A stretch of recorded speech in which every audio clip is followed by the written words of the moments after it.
Bienvenue sur Africa 24 dans cette nouvelle édition du QG Week-end. Sommaire de l'actualité, le Sénégal a renoué avec la contestation préélectorale. Une manifestation de l'opposition a été dispersée à Dakar, interdite par les autorités. La marche réclamait la démission du ministre de l'Intérieur jugé partisan. Emporté par la révolution libyenne de 2011, le projet de développement des chemins de fer pourrait bientôt refaire surface en Libye. D'un budget de plusieurs milliards de dollars, des investisseurs souhaitent reprendre la construction. Et dans le cadre de l'implantation du supermarché africain à Paris par le réseau international des acteurs pour la diplomatie économique, nous recevons sur ce plateau M. Papa Ndongo Dieng, son administrateur. Il est notre invité.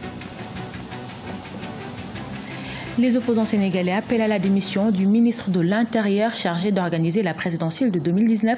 Aly Ngouille Ndiaye est accusé d'être partisan. C'était ce vendredi 9 mars à travers une marche interdite par les autorités qui ont procédé à plusieurs arrestations. Ibrahima Djoumaba.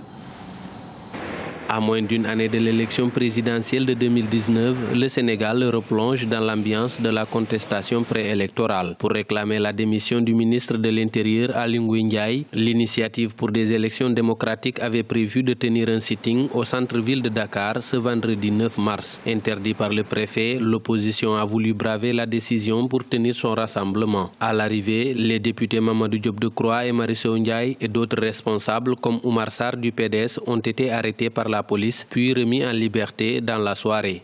Malgré l'interdiction, nous avons décidé, en tant qu'opposition sénégalaise, de nous faire entendre et d'exprimer notre opinion par rapport à l'organisation des élections. Nous avions dit que le ministre actuel, Aly Ngouille Ndiaye, doit quitter parce qu'il n'est pas en mesure d'organiser des élections libres et transparentes. Malheureusement, la semaine dernière, il a fait une déclaration tellement partisane qui l'a disqualifié et définitivement. C'est pour cela que nous exigeons encore la mise en place d'une autorité indépendante pour véritablement organiser des élections libres et démocratiques. Les forces de l'ordre très mobilisées aux alentours du ministère de l'Intérieur et dans le centre-ville de la capitale sénégalaise ont dispersé les manifestants à coups de grenades lacrymogènes. Une situation dénoncée par l'opposition qui qualifie l'interdiction de son rassemblement de dictature. Le paradoxe ici, c'est que ceux qui étaient au pouvoir à l'époque où cet arrêté d'interdiction avait été pris, c'est eux qui essaient de le violer aujourd'hui. En tout cas, ils sont parmi ceux qui ont essayé. Et ceux qui continuent d'appliquer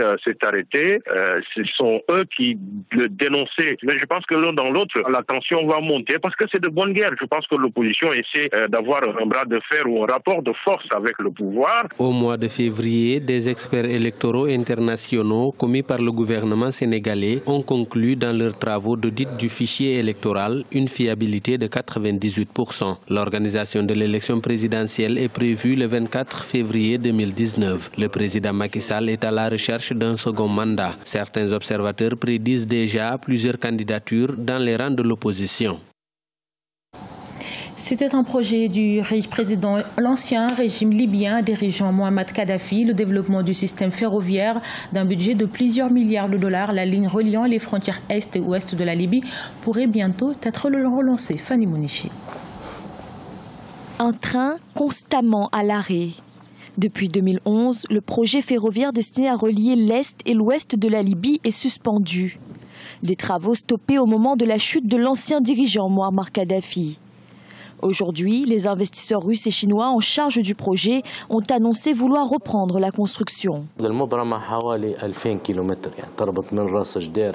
Les contrats convenus couvrent environ 2000 km reliant Ras Ajdir à Benghazi et de Aïcha à Seba. C'est mené en coopération avec la compagnie chinoise de construction civile, qui est une entité gouvernementale couvrant 1500 km, et un autre contrat avec la Russie reliant Sirte à Benghazi et couvrant environ 550 km. En l'absence de transport public, de nombreux Libyens ont recours à des services de transport privés, des services très abordables, mais dont les infrastructures restent limitées. Honnêtement, ça va, mais il faut qu'il y ait des stations appropriées pour ces autobus. Un point d'embarquement désigné qui facilitera la vie des citoyens parce que souvent, nous avons des personnes âgées et des passagers handicapés. Et il n'est pas forcément possible de les faire monter. Le chemin de fer a été conçu pour fonctionner à la fois au diesel et à l'électricité et prévoyait d'inclure 76 stations. Par ailleurs, l'organe de gestion des projets de chemin de fer envisage la construction d'un réseau de métro léger dans la ville de Tripoli, assurant une liaison des différentes périphéries et banlieues de la capitale libyenne. Créé en 2014, le réseau international des acteurs pour la diplomatie économique ambitionne de mettre en place un supermarché africain dans la capitale française. Jeune Sénégalais docteur en relations internationales et diplomatie, Ndongo Dieng a choisi la diplomatie économique pour renforcer la coopération euro-africaine en facilitant l'accès au marché hexagonal des produits africains. Il est notre invité. Merci d'être avec nous. Bonjour Mariam. Tout d'abord, pouvez-vous expliquer à nos téléspectateurs qu'est-ce que c'est le réseau international des acteurs pour la diplomatie économique? Oui, bonjour et merci pour cette invitation.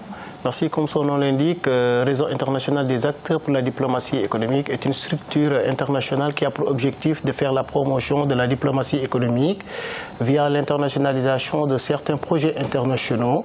Et pour ce projet-ci, nous avons visé de mettre en place MAM, c'est-à-dire le Mega African Market in Europe, qui a pour objectif de booster les producteurs africains à tâter le marché international. Sur quels produits seront choisis, sur quels critères seront choisis les produits? Effectivement, principalement les produits agroalimentaires, mais également les produits qui sont exportables. Parce que vous n'êtes pas sans savoir que les gouvernants africains ont mis en place des procédures via des agences telles que l'ACEPEX, qui est l'agence pour l'exportation du Sénégal, pour véritablement accompagner tous les producteurs à être outillés du point de vue certificat d'hygiène et de sécurité pour pouvoir être sélectionnés parmi les produits qui seront commercialisés sur le marché international. En quoi MAM serait-il différent des autres initiatives déjà lancées? Oui, bien évidemment, parce que là, nous nous attelons dans une logique purement novatrice qui a pour objectif, dans un premier temps, de répondre à certains obstacles auxquels ont été confrontés ces producteurs-là, tels que l'emballage, la logistique, mais également l'agencement des produits. Parce que vous n'êtes pas sans savoir que sur le marché, on trouve de petites épiceries qui commercialisaient ces produits-là, mais là c'est dans une autre vitrine, ils vont être appréhendés sous un autre angle pour pouvoir moderniser le secteur, les produits africains qui peuvent répondre à la problématique de comment nourrir le monde dans un horizon de 10 ans. Pourquoi attendre comme maintenant, sachant que ces genres d'initiatives existent, ils sont souvent gérés par des non-africains? Oui, effectivement, ça, je dirais que c'était peut-être les Africains, les intellectuels africains n'avaient pas encore mis la main dans la pâte pour pouvoir prendre ce projet-là à bras le corps. C'est la raison pour laquelle nous, en tant que diplomates qui s'activent au niveau de la diplomatie économique, ont pris en charge ce projet-là pour pouvoir le moderniser et faire de ces acteurs des Africains qui sont beaucoup plus habilités à promouvoir ce projet-là. Vous envisagez également de mettre en place une association regroupant les diplomates africains. Quel sera son rôle? Oui, ça rejoint la dernière question que vous avez posée tout à l'heure. Le rôle de ce collectif regroupant les diplomates africains, c'est de répondre à certaines questions internationales qui touchent l'Afrique et positionner stratégiquement l'Afrique sur le plan international. Parce qu'il y a bon nombre de questions qui sont traitées à l'heure actuelle alors que l'Afrique est mise en rade. Alors que l'Afrique, je pense sur l'exemple de l'agriculture, est un continent qui est le continent le plus... qui a beaucoup plus de superficie et le continent le plus peuplé. Donc l'Afrique doit prendre des questions telles que l'agriculture sur le plan international pour pouvoir apporter des solutions face à ces exigences qui touchent le monde entier. Merci beaucoup, Dr Papa Ndongo Dieng. Je rappelle que vous êtes l'administrateur du réseau international des acteurs pour la diplomatie économique. Merci beaucoup. Dans le reste de l'actualité, Euphrasie Afa Ishimana est une réfugiée vivant en Tanzanie. Elle fait partie des jeunes réfugiés de l'école primaire Furawa où les cours se tiennent en plein air faute de financement. L'école de Furawa, qui signifie joie, est l'une des 9 écoles primaires du camp de Nduta où un quart des enfants de 6 à 14 ans ne sont pas scolarisés. Découverte avec Vinanoda. Les enfants réfugiés font face à des défis pour obtenir une éducation en Tanzanie. Le déficit de financement est dû au fait que les organismes d'aide sont incapables de fournir aux enfants réfugiés en Tanzanie des écoles adéquates. Les étudiants dans les camps ont été contraints d'assister à des cours en plein air et sans assez d'enseignants ou de matériel didactique. La Tanzanie accueille plus de 280 000 réfugiés et demandeurs d'asile, pour la plupart originaires de la République démocratique du Congo et du Burundi. Regarde là-bas, il n'y a pas assez de chaises. Il faut ajouter plus de chaises là-bas.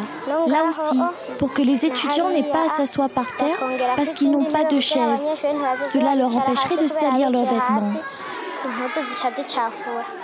L'école primaire de Furaya dans le camp de Douta, située dans le district de Kigoma, au nord-ouest de la Tanzanie, accueille environ 200 étudiants, dont beaucoup sont des réfugiés burundais. Les cours sont tenus à l'air libre, les bancs et les tableaux sont peu nombreux et les enseignants doivent improviser avec tout ce qu'ils peuvent pour organiser des cours.